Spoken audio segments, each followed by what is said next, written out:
Ouais, ça c'est du générique. Bonsoir à tous, bienvenue dans la feuille de match, votre émission de football et émission également de pronostics qu'on retrouve chaque jeudi soir sur Éclair TV. Bonsoir à Maître Pascal Bon. Bonsoir Ronny, bonsoir à tous. On a un petit nouveau qui a la chance de fêter son anniversaire, donc on le dira tout à l'heure. Bonsoir Patrice Basile. Bonsoir à tous. Bonsoir Guillaume Michaud. Bonsoir la Guadeloupe, bonsoir les footeux. Bonsoir Bruno Michovigne et joyeux anniversaire Bruno Michovigne. Bonsoir, merci. C'est un honneur que vous nous faites de venir fêter votre anniversaire avec nous. J'espère qu'il y aura quelque chose à la fin de l'émission. I'm back. Contrairement à ce que dit mon ami, je suis un revenant, pas un petit nouveau. Le sommaire, très rapidement, on parlera bien évidemment des matchs de Ligue des Champions, mais également de la Ligue Europa. On parlera également en fin d'émission, et ça, si je m'adresse à Pascal Bon, Maître Pascal Bon, votre client, le client que vous allez devoir défendre, c'est la fameuse MNM. La MNM, et oui, accusée d'escroquerie. Vous allez plaider quoi, Maître ? Relax pur et simple. Carrément. On va écouter votre plaidoirie tout à l'heure. Les amis, on va commencer par la Ligue des Champions. Le Paris Saint-Germain, Lille, contraint au match nul pour la première journée de cette coupe aux grandes oreilles. Qu'est-ce que vous en avez retenu ? Ben voilà, je pense que je ne vais pas engager ma plaidoirie maintenant, mais c'est vrai qu'on a... On a encore cette espèce de marche à gravir. Moi, j'ai bien aimé l'attitude, en tout cas, des Lillois. Ilmaz a été énorme, mais bon, c'est vrai que derrière, vu les déconvenus en championnat, on peut s'attendre à une débâcle en Ligue des Champions. Et bravo à eux qui ont su hisser un petit peu au niveau de cette Ligue des Champions et faire mieux que Marseille en notre temps. Moi qui suis Marseillais, voilà, je m'incline. Et voilà. Et je ne commenterai pas plus le match de Paris parce qu'il y a beaucoup de choses à dire. Et aussi, moi je fais citer aussi les Belges et les Suisses aussi dans notre match. La blague belge était de mauvais goût, Patrice Basile. On peut dire ça. De toute façon, je pense que ces premiers matchs de poule, c'est toujours des matchs à surprise. Parce que c'est vrai que bon, tout le monde avait les yeux rivés sur Paris. Paris, effectivement, nous a fait un coup à la belge, hein, on peut dire ça comme ça. Il nous a fait miroiter un match qu'on pensait être pétillant et champagne, et puis finalement s'est avéré être mort de plaine. Donc, on peut espérer que ce soit un accident, on va dire, ou un problème de concentration par rapport à une équipe qui s'est vue trop belle. Ça m'a rappelé un peu la France d'ailleurs à ce sujet, parce que on avait l'impression qu'on n'avait pas besoin de jouer pour gagner, quoi, finalement. Hein. Et bien finalement, oui, il a fallu jouer, et même beaucoup jouer, parce que les Belges étaient là pour nous, comme on dit, et nous n'ont pas fait de cadeau. Enfin, quand je dis nous, c'est le PSG. Hein. Et puis pour le reste, on a vu qu'en Angleterre, ça rigolait pas, hein, il y a eu des buts. Là, par contre, c'était du football de champagne. Et puis les Français, malheureusement, globalement, le résultat est un peu décevant. Et on va dire que c'est le début, tout simplement. La MNM qui font ni dans la main ni dans la bouche, tout pour le coup. Ils ont fondu sur le terrain, les Franchement. pauvres. Hein. Non, Ouais. c'était pas vraiment ce à quoi on s'attendait, malheureusement. Après, c'est un premier match. Il y aura peut-être possibilité de se rattraper déjà dès le prochain match. En fait, c'est le prochain match qu'on attend pour vraiment juger du niveau. Je pense que le fait aussi que Paris affronte un petit nom, alors pas forcément une petite équipe, mais un petit nom, je pense qu'ils n'étaient pas avec assez d'engagement, assez de volonté pour pouvoir gagner le match. Donc, on attend le prochain match avec impatience. Bruno, vous n'avez pas l'impression que du côté belge, il y avait tous les ingrédients qui manquaient justement au Paris Saint-Germain ? Oui, absolument. Du côté belge, on a vu de l'implication, on a vu de l'envie pendant tout le match, et puis de la motivation, ce qu'on n'a pas vu au PSG, à part les 15 premières minutes. Très beau but du PSG, et puis après, on ne joue plus. C'est un petit peu là où le bas blesse depuis plusieurs années. Hein. On se rend compte que finalement, les entraîneurs changent, les joueurs changent, mais il y a toujours cet ADN d'une équipe qui, si la mayonnaise ne prend pas, est capable du meilleur comme du pire. Et on a vu des matchs où le PSG... Là, on a vu le pire du meilleur, hein, franchement. Oui, Ouais. mais là, bon, c'est pas dramatique, mais comme l'a dit Guillaume, le problème, c'est qu'on va rencontrer du sérieux. C'est le potentiel meilleur club du groupe, donc Manchester City, qui va prendre le PSG. Et là, on verra vraiment si le PSG va jouer avec envie, et s'ils n'ont pas envie, il faut qu'ils restent à la maison. On a vu quand même des problèmes d'application, on a vu de belles choses, il ne faut pas tout jeter, parce que je peux quand même dire que s'il y a une très belle action où Messi tape contre la barre, le match est plié, il y a même possibilité d'avoir un 3-0 avec Mbappé qui pourrait être un peu plus adroit devant le but, et puis il faut souligner le bon rôle du gardien Simon Mignonet, ancien gardien de Liverpool, c'est pas rien. Et puis les Belges ont joué. Si t'es pas motivé quand tu es une équipe belge comme ça face à ce PSG-là, oui, ils ont été soudés. Ce qu'on n'a pas vu au PSG, et ça arrive malheureusement souvent au PSG, malgré les entraîneurs, on dirait qu'il n'y a pas la poigne nécessaire pour cadrer j'ai même pas envie de dire stars, mais ces grands joueurs, parce qu'il y a du talent, on l'a vu, hein, mais si par moment, il est loin d'être fini, voilà. L'équilibre de l'équipe, messieurs, quand même, l'équilibre de l'équipe avec ces trois bonhommes-là, Mbappé, Neymar et Messi, il est précaire, puisque voilà, trois gars qui ne défendent pas, qui n'assurent pas le repli défensif, ça veut dire que derrière, il faut des mecs qui cavalent, il faut des gays, il faut des Matuidi qui n'existent plus. Donc voilà, c'est aussi ce qu'il faut qu'on se dise, puisque Messi, on a construit le Barça autour de lui. Il savait que bon, les Fabregas, les Iniesta, à l'époque, les comment ils s'appellent, les Xavi, ce sont des mecs qui jouaient pour lui, pardon. Mais aujourd'hui, pour que le PSG puisse fonctionner, il faut des bonhommes qui cavalent, qui bougent les trous, qui fassent des kilomètres pour ces trois-là qui ne vont pas en faire. Ça, on le sait. Et il faut un chef d'orchestre qui a la poigne, comme tu disais, qui puisse gérer ses artistes. Parce que c'est clair, c'est Voilà. aujourd'hui le problème de Pochettino. Je ne comprends pas les changements. Danilo... il vient quand même apporter de la taille là où tu étais dominé en permanence. Quelle taille il a deux boulets dans chaque jambe, il est lent, il faut arrêter. J'entends Bruno, sauf que il vient quand même emmener de la taille là où tu étais dominé, parce que sur les coups de pied arrêtés, Paris était à chaque fois en danger. Ronny, tu as besoin de taille ou de gagner le match et de faire le dernier coup de collier qui te permet de prendre les 3 points? Mais tu joues contre Bruges, d'accord, tu es le PSG, c'est Danilo que tu fais rentrer qui a un tank. Fais-le rentrer quand tu veux sécuriser un score. Wijnaldum était un tank, Paredes était un tank, il fait rentrer un autre tank. Voilà. Moi, il y a une image qui m'a marqué énormément, c'est la dernière image dans les dernières secondes du match. Il y a cette touche pour PSG et le gars de la touche n'a pas un seul joueur. Il cherche les joueurs, il n'y a pas de joueur, personne ne vient. Quand Bruno me parle de temps, il y avait 11 tanks hier sur la pelouse. Aucun des mecs n'a couru. Voilà. Je veux dire, les mecs, ils ont couru en face 6 km de plus que toi. Donc, à un moment donné, les gars... Après, je trouve que le problème, c'est aussi l'entraîneur. Quand on voit à Manchester City, il y a Guardiola, Jacques Grealish, il fait un super match. Mais à un moment, l'entraîneur vient dire « Ah, t'as marqué un super but, par contre, t'as pas défendu là, l'action. » là. C'est pareil. Sauf que Guardiola, et ça, il ne le disait pas à Messi, par exemple. Tu vois, c'est ça. C'est ça le problème. Ni à Ibrahimovic, il ne le disait pas à ces joueurs-là. Donc c'est aussi facile de dire ça à Grealish qui vient d'arriver, qui vient de petit club et que voilà. Aujourd'hui, tu as aussi cette histoire de statut, ça revient sans cesse. Le problème du Paris Saint-Germain, encore un autre problème. Di Maria. Et s'il était là, s'il était apte à jouer, on aurait fait quoi? Il doit jouer. Il doit rentrer à la place de Neymar. Il doit rentrer. Il ne doit pas jouer. Il doit jouer aussi. Non, alors attention. Moi, je dis qu'il doit jouer aussi parce que contre les Belges, on parlait des équilibres. Tu peux jouer aussi avec Di Maria. Parce que le foot, c'est quoi? C'est à mettre 1 ou 2 buts de plus que l'adversaire. Ça fait beaucoup quand même, 4 attaquants. En tout cas, c'est un truc français à la con. Faut arrêter avec. Ça fait beaucoup. C'est quoi le foot? Quand tu as 5 attaquants, tu joues comme dans les années 50. Le football, c'est pour marquer des buts ou ne pas en prendre? Mais tu vas pas marquer des buts avec ça. Mais tu vas aussi en encaisser avec les attaquants. Je veux dire, sinon tu joues avec 11 bonhommes. Le Barça de l'époque, tu en as monsieur de 2015, est un club hyper offensif avec un jeu offensif et qui te gagne des matchs 4-2 comme Manchester City, qui met 1 ou 2 buts de plus que l'adversaire. Arrêtez avec ce schéma, Guillaume. Parce qu'ils ont des milieux qui contrôlent. De 4 attaquants, ça te gêne? Ça me gêne. Mais moi, ça m'emmerde de regarder le foot comme tu quand le Barça dominait, ils avaient 3 milieux. Toi, tes potes à Deschamps, ça m'étonne pas. Hier, messieurs, il y en avait 3 attaquants et ils n'ont rien foutu. On va fermer la parenthèse Ligue des Champions rapidement. Pour les Marseillais, match nul de l'Olympique de Marseille. Sans Payet. Déplacement.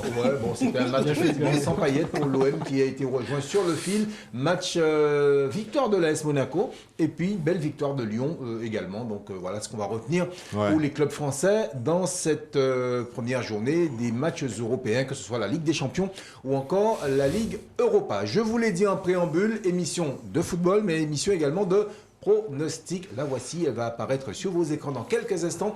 La grille numéro 62 du Parlons Sport, le Au foot 15, et oui, elle est là, cette grille qui, avec un petit pactole à la clé quand même de 500 000 euros, pour peu que vous la validiez avant dimanche prochain, oui, dimanche 19 septembre à 8h55 pour nous ici en heure locale, donc validez avant 8h55 dimanche, et si jamais vous avez les 14 bons numéros, et bien enfin pronostic du moins, vous remporterez la totalité, voire même un peu plus de ce pactole de 500 000 euros. Alors on va commencer par le match numéro 1, qui n'est autre que le Paris Saint-Germain qui affronte l'Olympique Lyonnais. Mais je vais passer la parole à un Parisien pour le coup. On va aller, Patrice Basile va parler en premier. Alors là, pour le coup, pour la première fois depuis que je fais cette émission, je vais dire que je suis inquiet pour Paris.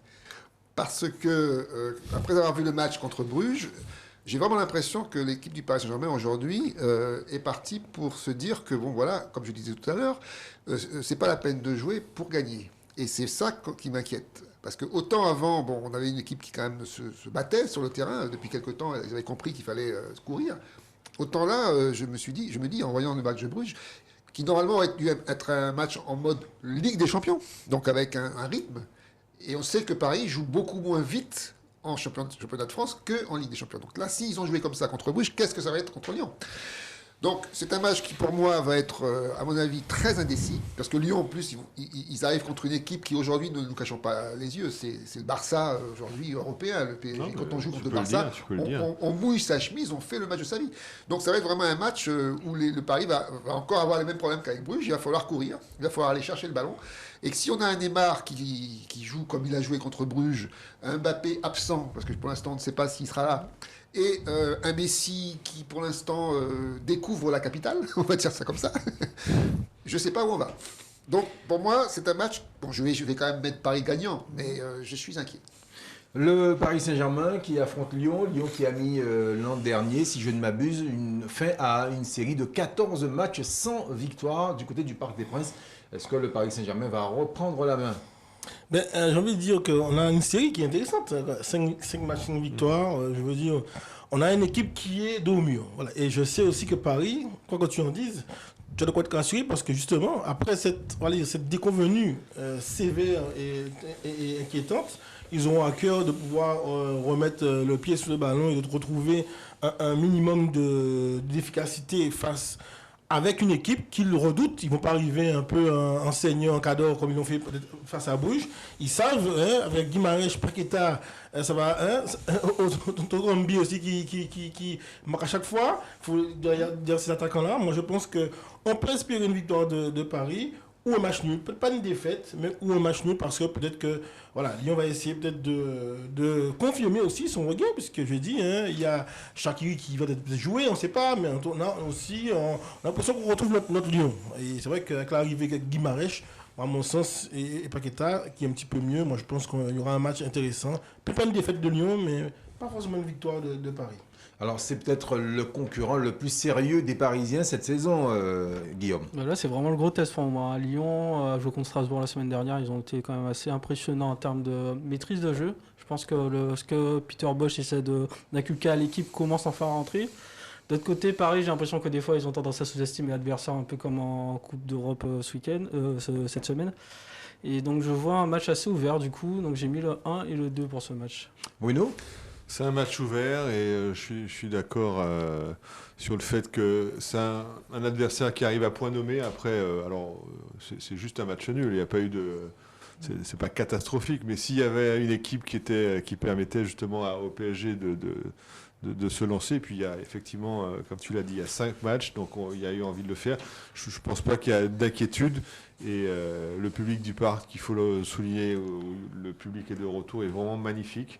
Et je ne vois pas le PSG perdre, malgré les Paqueta, malgré tes Guimarães et ton entraîneur Peter Bosz. Le PSG doit montrer d'entrée qu'il est le patron, et pour moi, ce sera une victoire au parc, à la maison. Le match numéro 2, quand on parle du Paris Saint-Germain, en général, Marseille n'est pas très loin. Marseille qui accueille Rennes, encore un match de l'Européen. Les deux équipes sont encore en Coupe européenne. Marseille en Ligue Europa et Rennes en Ligue Europa Conférence. D'ailleurs, les Rennais ont fait une belle prestation contre Tottenham, mené 1-0. Ils ont renversé la vapeur. Ils ont mené 2-1 avant de se faire rejoindre par les Londoniens. Donc, match entre Marseille et Rennes pour ce match numéro 2. Pascal.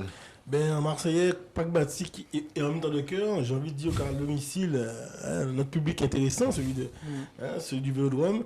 Je n'ai pas d'inquiétude. Moi, j'ai mis une victoire nette de Marseille. Pourquoi ? Parce que, à mon sens, quand même, au-delà de l'effet Dieng, j'ai vu quand même des certitudes au niveau défensif, des choses que je n'avais pas vues depuis quelques mois. Voire quelques années. Voilà, j'ai un peu plus de garantie. J'ai un peu plus de garantie en latéraux, en libéraux. Enfin, vraiment, le milieu aussi. Rongier commence à donner ce que j'attends de lui depuis plus de 2 ans. Ça fait 1 an et demi ou 2 ans qu'il est là. Et en face, j'ai envie de dire que Rennes, a fourni des efforts en Coupe d'Europe, mais en championnat, voilà, je reste sous cette amertume face à Reims. C'est pas possible de se prendre une veste là-dessus. Donc je ne vois pas pourquoi Marseille ne peut pas mieux que Reims, avec une belle série aussi. Au-delà du Nice-Marseille, on a aussi une belle série à Marseille. On est invaincu, hein. On a un match nul et 3 victoires. Et ce fait match à Nice, pas où on Nice, sait pas. Oui, contre Nice, voilà, c'est ça. Donc à mon sens, Marseille devrait aussi confirmer son bon rang et ses belles prestations. Et même sans ces joueurs, Milik n'est pas encore là. Et je trouve que c'est équilibré quoi derrière, c'est bien. 721e confrontation, Patrice, elle devrait faire des étincelles entre ces deux équipes. Alors, il y a un paramètre dont doit tenir compte nos parieurs, c'est qu'aujourd'hui, on a du public dans les stades et qu'on sait que Marseille a le meilleur public de France, c'est reconnu avec Lens. Et donc, on peut considérer que quand on vient jouer à Marseille ces jours-ci, c'est quand même plus difficile qu'avant où on avait un silence incroyable. Donc, alors, en face, quand même, on a un Rennes qui cherche des points, qui a faim de points, qui a un très mauvais début de championnat. Donc ça aussi, c'est important. C'est un peu comme le livre de la jungle. C'est celui qui a le plus faim, attention, peut manger l'autre. Donc, on va, à mon avis, avoir un match très intéressant, un match très offensif, qui risque d'être assez joli à regarder. Donc, mais effectivement, compte tenu du retour du public, je dirais Marseille gagne ce match parce qu'effectivement, il y a un engouement aujourd'hui qui est supérieur et aujourd'hui une équipe de Marseille effectivement qui est revenue avec un jeu un peu plus chatoyant que l'an passé. Alors, Marseillais, Guillaume Michaud. Marseillais parce que c'est Rennes en face. Rennes, ils m'ont vraiment déçu la semaine dernière. J'attendais de voir comment ça jouait sans Kamavinga. Ça joue mal malheureusement. Et donc c'est défaite contre Reims 2-0 sans appel. Et de l'autre côté, on a Marseille qui est un peu sur une belle dynamique. Ils ont le petit Dieng là, ça fait plaisir à voir jouer. Et je pense que ça joue moralement. Je pense qu'on est une équipe qui est sur une bonne dynamique mentale. Et même ils ont fait un match maîtrisé contre Monaco. Donc je les vois gagner à domicile, le 1. Je vois aussi Marseille l'emporter à domicile. J'aime bien le petit Matteo Guendouzi qui apporte vraiment pas mal de choses et de la motivation et une formé au belle Paris grinta. Saint-Germain. Oui, mais ça c'est un détail, mais c'est vrai. On n'a pas su le garder encore un autre. Qui a joué en Guadeloupe au tournoi U15 du conseil Ça, je départemental. me souviens qu'il avait Il avait une des très cheveux, belle il figure. avait Si, il avait des cheveux. Je m'en rappelle. Ouais, moi aussi je me rappelle, je l'avais déjà dit sur cette antenne. Par contre, il faut se méfier quand même de Rennes. Et c'est pour ça que je vais quand même pronostiquer soit une victoire de Marseille, soit un match nul. Mais c'est vrai que, comme tu l'as dit, le retour du public, etc. Pour les pronostiqueurs, Marseille pourrait l'emporter, mais je préfère quand même assurer le coup et jouer la victoire Marseille ou le match nul. Le match numéro 3, maintenant, nous allons à Angers. Angers qui reçoit Nantes. Nantes qui reste sur 2 matchs sans défaite face à Angers. D'ailleurs, Sans Nantes, victoire. oui, c'est ça. Non. Qui reste sur 2 matchs sans défaite face à Angers, c'est bien ça. Oui, Sans défaite face à Angers. Et les Nantais qui d'ailleurs mènent au bilan des 66 confrontations, 35 victoires à 14. Ces Nantais d'Antoine Comboiré sont capables du pire comme du meilleur, mais là j'ai le sentiment quand même qu'il y a quelque chose qui est en train de prendre du côté de la jaunelière, comme c'est comme ça qu'on appelle. Eh bien oui, j'emprunterai le même sillon que vous. Je pense que même si au niveau de décompte, on a un surprenant Angers qui est dauphin avec 3 victoires et 2 nuls. Bon, est-ce qu'ils vont pouvoir tenir cette dragée-là aussi longtemps et confirmer Je compte comme vous sur cette dynamique que je sens se confirmer du côté de mai, se confirmer du côté de Nantes. Comme on dit, il y a des gens qui savent donner une patte. Il y a l'entraîneur de Lyon, mais aussi cet entraîneur Comboiré qui n'a pas encore eu, je veux dire, la satisfaction de son investissement. On voit que les résultats sont quand même décevants. 3 défaites, un match nul et une victoire. Ça ne témoigne pas de la réalité de ce que donne chaque week-end Nantes. À mon sens, face à Angers, je vois plutôt une victoire à l'extérieur de Nantes ou à la limite un match nul parce qu'Angers c'est du sérieux quand même. S'ils sont seconds en ce moment, c'est qu'il y a une belle base, c'est intéressant aussi à voir jouer. Alors c'est un beau derby, puisque Angers et Nantes ils sont très proches. Oui. Angers d'un côté, effectivement, qui a réussi un beau début de championnat avec un peu de chance, il faut le dire. Et puis Nantes qui est un petit peu à la traîne, mais qui a beaucoup de malchance, parce qu'ils ont eu 2 matchs où ils auraient dû normalement l'emporter, parce qu'ils ont quand même bien joué, ils ont dominé, et finalement ils perdent. Donc c'est vraiment, on ne peut pas dire qu'ils soient placés là où ils devraient être. Donc c'est un match très intéressant qu'on va voir, avec 2 équipes qui, à mon avis, ont toutes les chances de ou l'emporter ou de perdre, ça va dépendre. Donc pour le parieur, c'est compliqué. Donc on serait même tenté de mettre un triple là-dessus, parce que c'est pas vraiment facile à pronostiquer. Mais bon, encore une fois, on est à Angers, on est à domicile. Donc on peut imaginer qu'une fois de plus, Angers continue sa série victorieuse et l'emporte devant Nantes. Mais je serais prudent en mettant un 1 et un N. Effectivement, je pense que c'est un match très difficile à pronostiquer. D'un côté, Nantes, ils défendent bloc bas, c'est compliqué, ça va être compliqué pour Angers.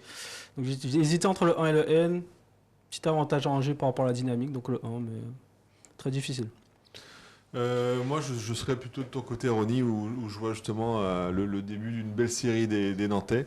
C'est vrai qu'ils ont eu il y a des matchs qui étaient comme ça où il y a match nul et ils pourraient l'emporter. C'est vrai qu'ils n'ont pas eu enfin, je n'aime pas utiliser le mot chance en foot parce que c'est La réussite. réussite, on va dire.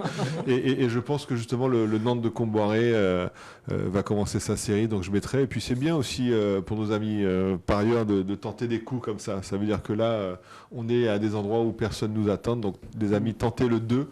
Ça peut payer une victoire de Nantes.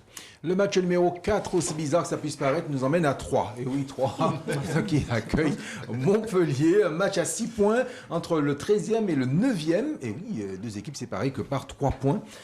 Bon, voilà. 2 équipes qui quand même se sont lancées, ont lancé leur championnat, hein, on le sait maintenant. Montpellier, c'est bon, ça fait 8 matchs que 3 n'a plus battu Montpellier, cela dit, il faut le dire également. Mais les Troyens ont enfin gagné un match cette saison et les Montpelliérains sont sur également une belle dynamique, donc attention. 3, ça joue bien au football. C'est vrai qu'après 5 journées, voilà, je trouve que c'est là le côté intéressant pour les parieurs, c'est qu'aujourd'hui, c'est là où il faut peut-être prendre des risques. On n'a pas vu la victoire des 3 la semaine dernière, vertigineuse. Il était presque avant-dernier, et là, il se retrouve à 13e avec une victoire. Déjà 4 points de gagnés. Et à domicile, recevoir Montpellier, c'est pas une mince affaire, parce que Montpellier aussi a dû se réinventer sans Delors et sans l'autre pépite qui est parti à Nice. La Borde. Et ça continue à jouer. Bon, ils ont récupéré une petite Valère Germain qui fait le boulot. Hein. Qui à mon sens et taille pour ce type de club. Exactement. Voilà, il va se régaler à Montpellier. Il y a moins de pression. C'est pas la même chose que jouer dans des grands clubs comme à Marseille. Il va se retrouver comme il était à Nice. Voilà. Et puis on va lui servir dans de bonnes conditions. Il va se régaler. Moi, je vois quand même une victoire à l'extérieur de Montpellier. Ou peut-être un 3 qui résisterait par rapport à un match nul. Mais je vois pas une victoire de 3 à domicile face à cette équipe de Montpellier. Moi, je vois plutôt un match nul sur ce match, parce que c'est le genre de match qui réserve souvent des matchs nuls. Parce que, bon, 3, c'est vrai qu'ils ont aussi des points à prendre. Ils sont chez eux. Et Montpellier reste une équipe aujourd'hui quand même assez solide, qui est dur à battre. Donc, c'est vrai que c'est un match compliqué encore à pronostiquer, mais souvent qui nous réserve des matchs nuls, comme ça a été le cas pendant toutes ces premières journées. On a eu beaucoup de matchs nuls sur ces matchs un peu où les équipes se valaient. Donc, moi, je dirais sur ces matchs-là, match nul. 3, c'était un peu mon bon coup de la semaine dernière. Je sais pas si vous vous souvenez, j'ai mis un petit triple là-dessus. Ouais, je ne vois pas gagner comme c'est Montpellier, mais donc le N et le 2, je pense qu'ils peuvent résister face à Montpellier. Moi aussi, je vois une victoire des Montpelliérains. C'est vrai, l'équipe a changé, mais on retrouve un petit peu ce dynamisme offensif de l'année dernière. Et je pense que ça sera Montpellier qui va prendre les 3 points sur ce match. Sans aucun souci. Donc, victoire de Montpellier. Merci, messieurs. On va marquer la pause et on revient tout à l'heure pour la suite de cette grille. Je rappelle, une grille à valider avant dimanche prochain, 8h55 en heure locale.